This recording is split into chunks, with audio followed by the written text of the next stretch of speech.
Në kohë sot jemi të nderuar edhe me prezencën e kryetarit të Këshillit të Bashkisë Islame këtu në Hantalezit, profesor doktor Musa Vila, cilin e falenderojmë për përkrahjen e tij dhe kemi kënaqësinë që të na drejtohet me një fjalë rasti.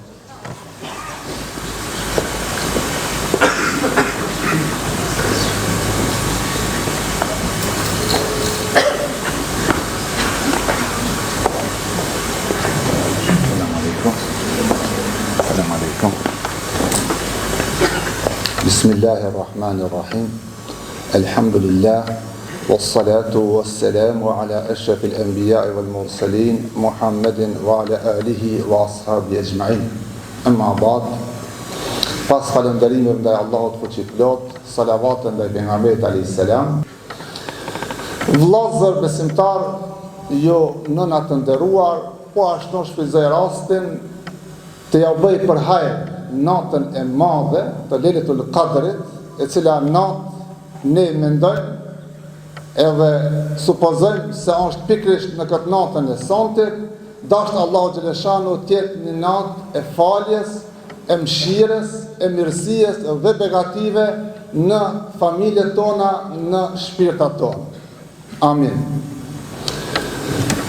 Kur jemi tek këta nxënësa të nderuar dhe të respektuar, kemi parasysh se në Këshilli i Bashkisë Islame në Hantalezit ka kriju një infrastrukturë shumë të mirë në gjitha xhamit, po edhe tek xhamia e Çarshijës, që imamët, ata të cilët dëshirojnë të punojnë edhe të veprojnë, i kanë kushtet solide. Kur më mirë nuk kanë qenë. Dhe kështu që vetëm a ka vullnet, a ka sakrificë, se kushtet janë ideale për punë. Dhe në këtë drejtim ne mund të falenderojmë të gjithë ata donatorë, të gjithë ata të cilët kanë shpenzuar për Bashkinë Islame, për Këshillin e Bashkisë Islame, edhe ata të cilët kanë shkuar në ahiret, Allahu i mëshiroft, se ka mjaft prej tyre, dhe ata të cilët sot na sponsorojnë edhe na ndihmojnë që jeta fetare të jetë sa ma efektive dhe sa ma e gjallë, Allahu xhaleshanu i shpërblet.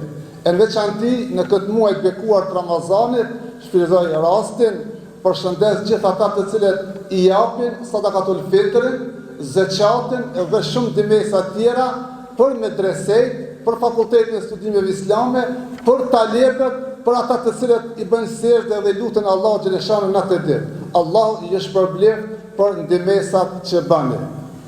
Mos harrojmë vëllezër se edhe dje e kemi pas një hatme nga gratë e qytetit Hantalezit, të cilat e kanë bë hatme Kur'anin, duke lexuar për çdo ditë nga një xhoz, duke humbur nga 2-3 orë tek xhami, vetëm e vetëm që ta përfundojnë Kur'anin dhe ja kanë arritur. Allah i shpërblet për mundin sakrificën që ka bërë, nga se krahas shumë obligimeve tjera që kanë në familje për iftar dhe sifir dhe shumë tjera, kanë arritur ta përfundojnë në mënyrë kolektive Kur'anin hatme dje në Hantalezit. Kjo është një kënaqësi për neve, për Këshillin e Bashkisë Islame, por edhe për xhamatin tonë.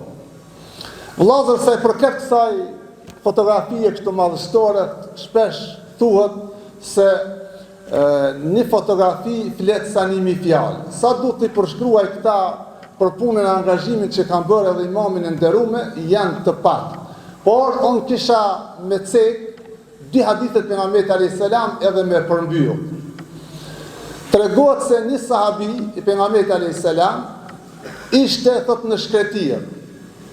Edhe thot në do momente thot u ndala thot me lexue suratul Kehf, kaptinën Kehf në Kur'an, e cila është një kaptin që lexohet ditën e xumë, dhe pejgamberi alayhis salam ka thonë kush e lexon thot këtë kaptin ditën e xumë është dritë mes 2 xumave. Do thot ka shpërblime mes 2 xumave ai person që e lexon. Dhe thot isha në shkretir, sahabi i pejgamberit alayhis salam, ishte thot një vap e rande madhe, e ndala thot devën tek një lis, edhe fillova thot me lexue kaptinën Kehf. Nuk ka vënu thot shumë, edhe thot kanë ardhur disa re mjegëlla, edhe thot u fresku vendi shumë. Thot sa që mu më hini friga se mos ka dë një rëmuja diçka, thot edhe vazhdova duke lexu Kur'an në mënyrë të qetë edhe të mirë. Dhe të nesërmen e informoj pejgamberin alayhis salam, i tregoj se si ka ndodhur ngjarja, çish ka e vap e ran, fillova me lexu Kur'an, u fresku, u bohije, u boni freskim i madh. Pejgamberi alayhis salam tha, "Tatanazzalu alejke al-malaike." Tha, kanë zbrit me laqet dhe të kanë freskue. Por çfarë arsye? Thot se ke qenë duke lexu Kur'an. Thot të nëzëlu as-sekine, kjo fjala sekine është qetësi shpirtërore, dhe nga ky hadith nuk kuptojmë se kush do të lexon Kur'an këtë jetë ka me pas gjithmonë qetësi shpirtërore.